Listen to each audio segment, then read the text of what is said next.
As the guillotine's blade fell in Paris an ocean away, enslaved people in Saint-Domingue were breaking their chains. Two revolutions, intertwined yet distinct, both fighting for liberty, but with vastly different stakes. While France executed a king, black revolutionaries in Saint-Domingue fought against the most brutal system of exploitation ever devised. The question remains, why do our history books glorify one revolution while minimizing the other? This video examines the parallel upheavals in France and its most profitable colony, Saint-Domingue, between 1793 and 1796, a critical period that reshaped both societies forever and set the stage for Haiti's independence. These interconnected revolutions reveal how freedom has different meanings depending on who is fighting for it. By 1793, France was in the midst of revolutionary turmoil. The monarchy had fallen, and the radical Jacobins controlled the National Convention.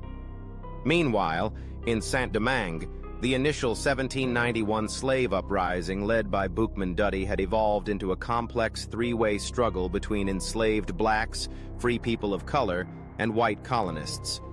Spain and Britain, seeing France weakened, invaded Saint-Domingue in hopes of seizing the valuable colony.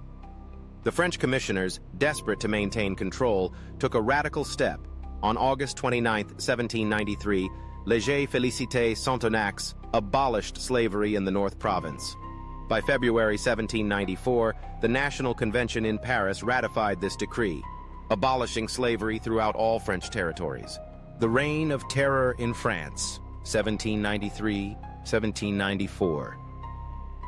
The Jacobin-led government instituted the Reign of Terror to suppress counter-revolutionary forces. Approximately 17,000 people were officially executed, with thousands more dying in prison. The Committee of Public Safety under Robespierre eliminated political rivals, aristocrats, and anyone suspected of opposing the revolution.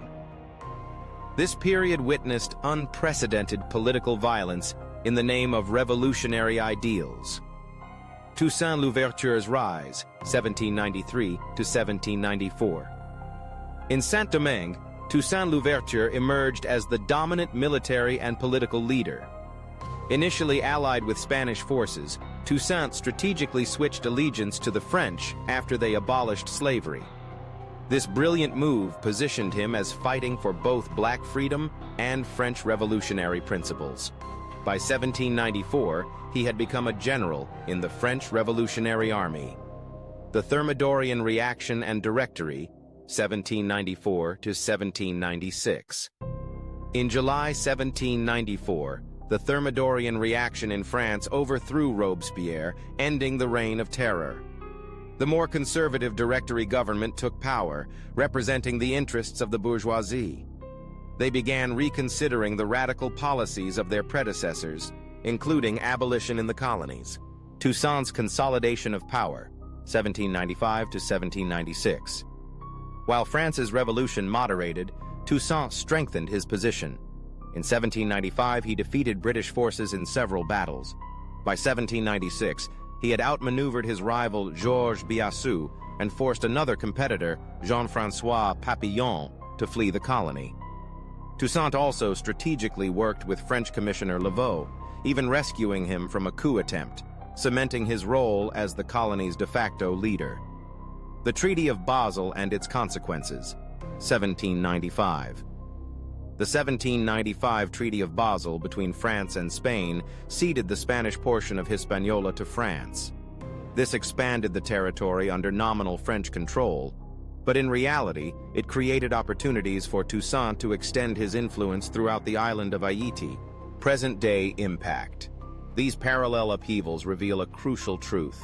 Revolutions aren't equal in historical memory.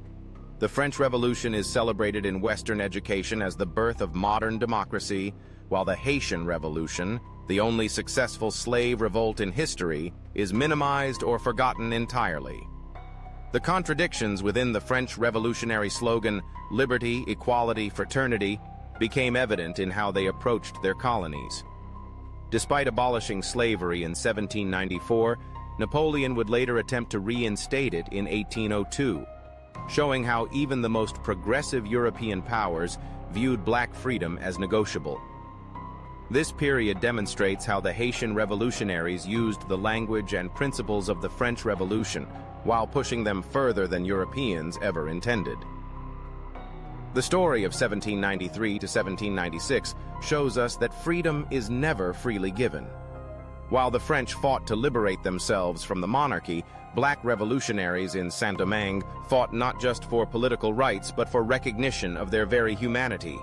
Toussaint Louverture's strategic genius during this period reveals how our ancestors used diplomacy, military skill, and revolutionary ideals to outmaneuver global powers. The self-liberation of Haiti's people represents the most radical fulfillment of Enlightenment principles, yet it remains deliberately obscured in global history. If this hidden history moves you, share this video to help others understand the true scope of our ancestors' achievements.